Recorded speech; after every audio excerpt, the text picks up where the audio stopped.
Hello नमस्कार सबैजनालाई। आज हामीसँग एउटा ओप्पो मोबाइल आएको छ। ओप्पो F9 भन्ने मोडल हो है। अब यो ओप्पो F9 मा के समस्या छ भने चार्जरको समस्या छ। यो के देखाउँछ भन्ने कुरा म तपाईँलाई देखाउँछु है।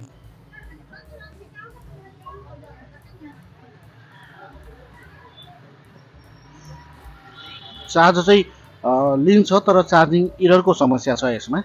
यो के कारणले हुन्छ भने ब्याट्रीको थर्मल लाइनको समस्या हो होइन। तर प्राय के हुन्छ भने प्राय मोबाइलहरूमा मान्छेहरूले आइसीहरू छेडछाड गरिदिने समस्या हुन्छ।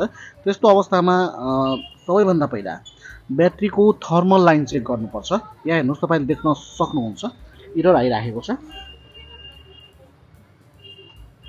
एकदम डिम छ है, देखिन्न। तपाईँले देखिरहनु भएको छ।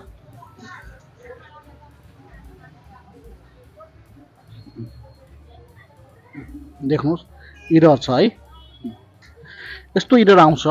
अब यो इरर कस्तो हुन्छ भने ब्याट्रीको थर्मल लाइनको समस्याको कारणले प्राय यो इरर आउने गर्छ। सबभन्दा पहिला त हामी यो ब्याट्री चेन्ज गरेको कस्टमरले कहीँ होइन। अब मैले हेर्दाखेरि ब्याट्री चेन्ज भएको यसमा ओरिजिनल ब्याट्री भेटाएन। त्यसैले जहाँसम्म मलाई ब्याट्रीको कारणले हो भन्ने लाग्यो होइन। ब्याट्रीको कारणले पनि प्राय यो समस्या आउने गर्छ। अब एकछिन हामी ब्याट्रीलाई रिमुभ गरौँ है, अर्को ब्याट्री हालेर हेर्नेछौँ। तर ब्याट्री रिमुभ गर्दाखेरि एकदम ध्यान दिनु होला, किनभने केमिकलवाला ब्याट्री हुन्छ यो।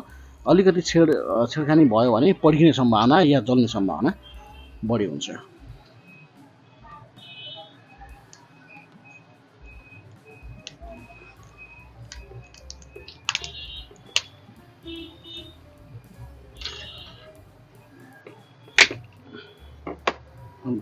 यो ब्याट्रीलाई हामी रिमुभ गरेर राखिदिउँ। अब यसको ठाउँमा एउटा अर्को ब्याट्री हामी युज गरेर हेर्नेछौँ है।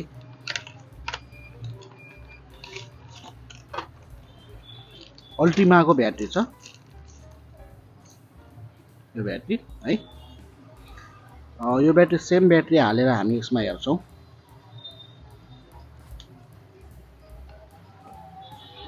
मैले नयाँ ब्याट्री अर्को लगाएँ है। अब यो ब्याट्रीमा चार्जरको समस्या सल्भ हुन्छ कि हुँदैन भन्ने कुरा हामी हेरौँ। यदि सल्भ भयो भने ठिक छ, भएन भने यसको के कारणले कसरी यस्तो समस्या आउँछ भन्ने कुरा तपाईँलाई बताएर त्यसको बारेमा भिडियो बनाउनेछु है त।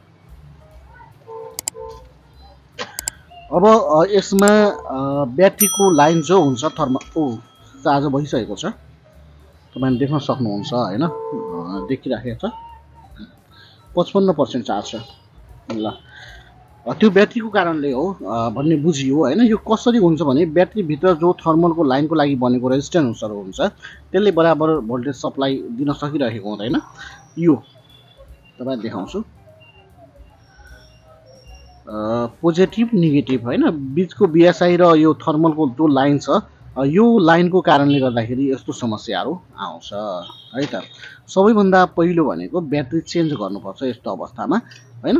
भएन भने हामी सबबोर्ड चेन्ज गर्छौँ र सबबोर्डबाट थर्मलको जुन लाइन गएको हुन्छ मेन बोर्डमा त्यो लाइनको सप्लाई चेक गरेर थर्मलको लाइन हामी बराबर बनाउँदाखेरि यस्तो समस्याको समाधान हुन सक्छ र डिपिडिएन लाइन पनि हेर्नुपर्ने हुन्छ। ओके, अब यसको चाहिँ समस्या हल भएको छ। बाँकी तपाईँको कुनै मोबाइलमा यस्तो समस्या आयो भने हामीलाई कमेन्ट गर्नु होला र हामी अर्को भिडियो बनाएर तुरुन्तै अपलोड गर्नेछौँ।